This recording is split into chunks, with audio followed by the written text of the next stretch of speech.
Merry Christmas po sa ating lahat. Enjoy this Christmas. So for today's video, ito ang ating lulutuin para mamayang gabi sa ating Christmas Eve. So ayan, meron tayong whole chicken, bagong katay po. Ayan, meron tayong tanglad, meron tayong thyme, rosemary, paprika, ano ba to? Yan, paminta, Canadian steak blend seasoning, at syempre meron tayong asin, meron tayong garlic at onion. So ayan, mag-uumpisa na tayong mag-marinate para maluto natin mamayang gabi. So babad lang natin to, igsasama-samahin natin ang sangkap, at mamayang gabi ay lulutuin natin to, or hapon. So ayan, samahan niyo ako mga mamshi, mga lodi. Yan. Din tayo ng 1 lemon. Ayan, balatan lang natin ang ating white onion.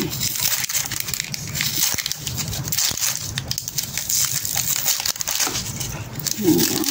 Merry Christmas po sa ating lahat. Sana po ay mag-enjoy kayo this Christmas, and God bless to all. Mamaya po ay magsisimba kami ng aking alaga. Every Christmas po magsisimba kami.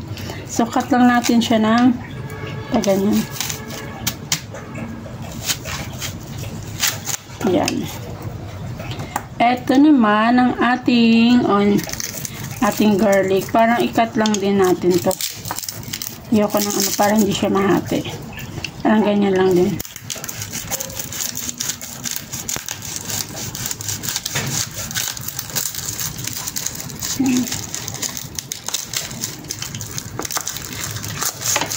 Ayan.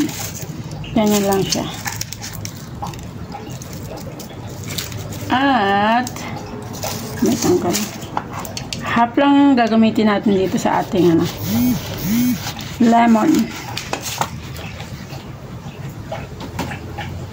So ito yung tatanggal natin siya ng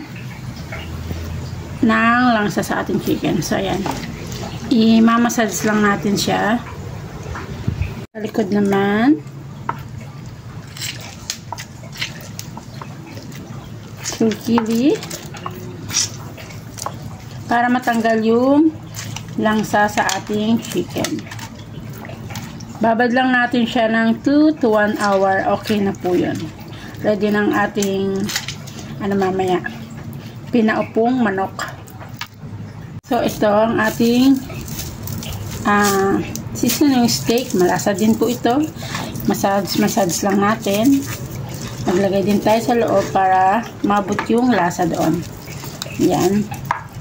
Konti-konti lang kasi din, may salt na rin to mga mare. And then maglalagay tayo ng ating rosemary, pampabango sa ating pinaupong manok.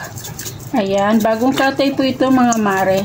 Kakakatay lang ko. Order ko lang. And then ang ating paprika. Lasa na to. Paprika.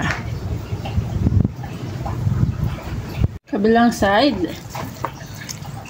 Ganyan lang. And then ang ating paminta. So ginanyan na natin ang ating paminta. Masyadong rock eh. Yan. Wala tayong nabiling durog. Ating thyme.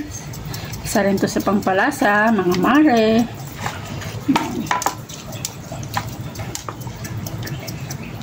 At mag-add lang tayo ng konting salt kasi iluluto natin to sa asin.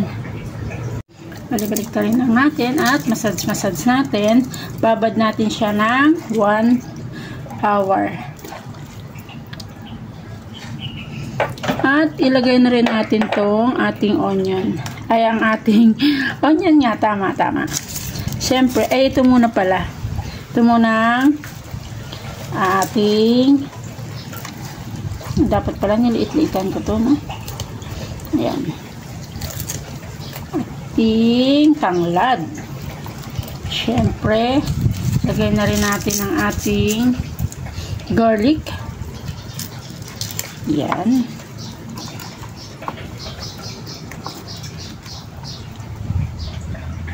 Na rin natin ilalagay ang ating onion para umupo yung ating manok. Yan, mamaya parang umupo dun sa ating rock salt. Yan. Gagano natin siya mamaya, papaupo natin siyang ganon. So yan, ready na nating marinate. See you mamaya pag ating iluluto na. Na natin ng asin. So lalagyan na natin ang ating dahon ng mare. Ayan, perfect na to. Mamaya iluluto natin ang ating chicken ng 2 hours. Paupo na siya. Isog lang natin ang ating, ayan. Ayan na. 2 hours natin siyang lulutuin sa medium heat. So, at hindi na natin siya lalagyan ng tubig kasi may water ng ating chicken sa loob. So, ayan. Ayan na po siya. Nakasalang na sa ating medium heat. 2 hours po. Guys, after 30 minutes. Ayan. Wow. Ayan na siya. So, mag-aantay pa tayo ng 1.5 hours. Ayan. Ang bango niya na mga mare. Mga mamsi, nakaluto na tayo ng pinaupong manok. Ayan po siya. Ayan, mga 2 hours ko rin po siyang niluto. Sana po ay nag-enjoy kayo sa panibagong recipe ko for today. Ayan. Merry Christmas po. Magandang buhay.